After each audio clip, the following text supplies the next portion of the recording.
Good morning, students. In the previous class, we have discussed about deforestation and the reasons behind deforestation, and also discussed about the various harmful effects of deforestation. तो बच्चों, इतनी सारे harmful effect होने के कारण अब हमें aware होना पड़ेगा, डिफॉरेस्टेशन को रोकना होगा, हमें अपने ट्रीज को बचाना होगा, अपने फॉरेस्ट को प्रोटेक्ट करना होगा। तो इनके हार्मफुल इफेक्ट को देखते हुए बच्चों, आपने भी अपना कंट्रीब्यूट देने के लिए, फॉरेस्ट को बचाने के लिए, जो आपने अवेयरनेस क्रिएट करने के लिए कुछ पोस्टर मेरे साथ शेयर किए हैं। वेरी गुड बच्चों, बट मैं आपके जो पोस्टर्स वो नेक्स्ट वीडियो में शेयर करूंगी। तो जिन बच्चों ने मेरे साथ वीडियोस पोस्टर्स शेयर किए हैं, 5th क्लास से अवनी, खुशी, Harnoor Singh, Nishant Sharma, अवलप्रीत, Harjot Kaur, Dolly, Rashpreet and Srishti. Well done, students. You are doing very well. Excellent work done by you. Good. Very good बच्चों। तो बच्चों, आज का जो हमारा टॉपिक है, जो हम आज स्टडी करेंगे, that is how to protect our forest. Throughout the world, forests are in danger. आज पूरे वर्ल्ड में जो फॉरेस्ट है डेंजर में है। Many plants and animals that live in these forests are disappearing fast. बहुत से जो एनिमल्स और प्लांट्स हैं जो इन फॉरेस्ट में रहते हैं, वो भी बहुत ही जल्दी फिनिश होते जा रहे हैं, वेनिश होते जा रहे हैं। Many people and culture that depends on forest for their way of life are also under threat. जो हमारा कल्चर है वो भी हमारा फॉरेस्ट पर डिपेंड है और वो भी फिनिश होता जा रहा है, डेंजर में है। That's why this is an urgent need to protect our forest.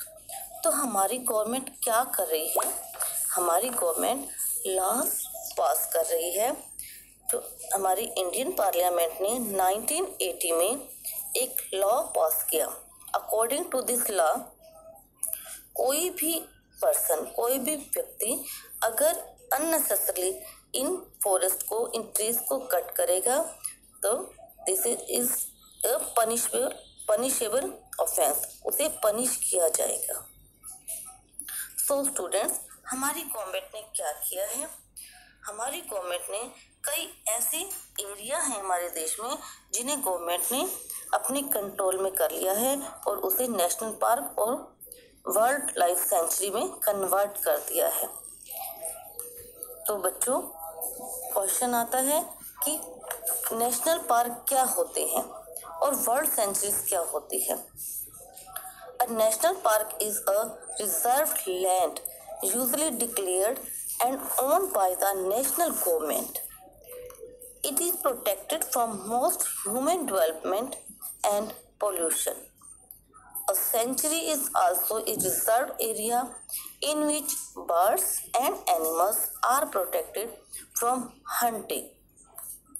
तो बच्चों, क्या होते हैं नेशनल पार्क और बर्ड सेंचुरीज? हमारे देश की सरकार क्या करती है? कुछ स्पेशल एरियाज को अपनी कंट्रोल कर लेती है और उसे रिजर्व लैंड घोषित कर देती है।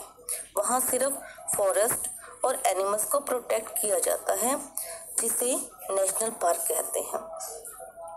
बच्चों, वहाँ नेशनल पार्क पे ह्यूमन की कोई भी एक्टिविटी अलाउ नहीं की जाती है और वहाँ ना तो कोई व्यक्ति जैसे कोई कंस्ट्रक्शन कर सकता है, ना कोई एग्रीकल्चर कर सकता है, ना ही वहाँ कोई ट्रैवल कर सकता है। सो बेटा, no any human activities allow in national park.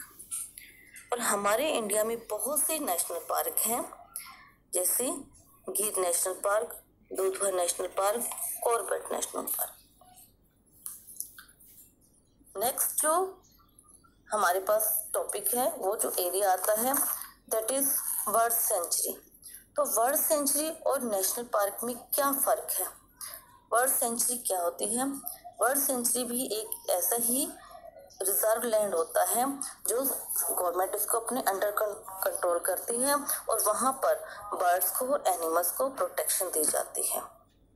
लेकिन इसके अंदर नेशनल पार्क और बर्ड सेंचुरी में फ़र्क सिर्फ इतना ही है कि बर्ड सेंचुरी में थोड़ी सी ह्यूमन एक्टिविटी अलाउ कर दी जाती है। अगर वहाँ के लोग जो लोकल लोग होते हैं या आप वहाँ जाकर एनिमल्स या बर्ड्स को वहाँ जाकर देखना चाहते हैं, उन्हें बिना नुकसान पहुँचाए आप वहाँ जाकर विजिट करना चाहते हैं, तो आप गवर्नमेंट से परमिशन लेकर जा सकते हैं, जबकि नेशनल पार्क में कोई ह्यूमन एक्टिविटी अलाउ नहीं होती। तो बच्चों, आपको नेशनल पार्क और बर्ड सेंचुरी का पता होना चाहिए कि नेशनल पार्क में no human activities allow but limited human activities allow in bird sanctuary. Okay बच्चों, तो आज और जो बर्ड सेंचुरी है, Bharatpur bird sanctuary in Rajasthan is the largest bird sanctuary in Asia. जो हमारे जैसे नेशनल पार्क हैं वैसे ही बर्ड सेंचुरी भी हमारे देश में बहुत सारी हैं, और भरतपुर बर्ड सेंचुरी जो राजस्थान में है, this is the largest bird sanctuary in Asia.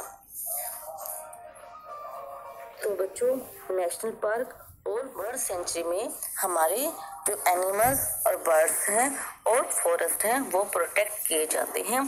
तो हमें भी अपने ट्रीज को, फॉरेस्ट को बचाना है।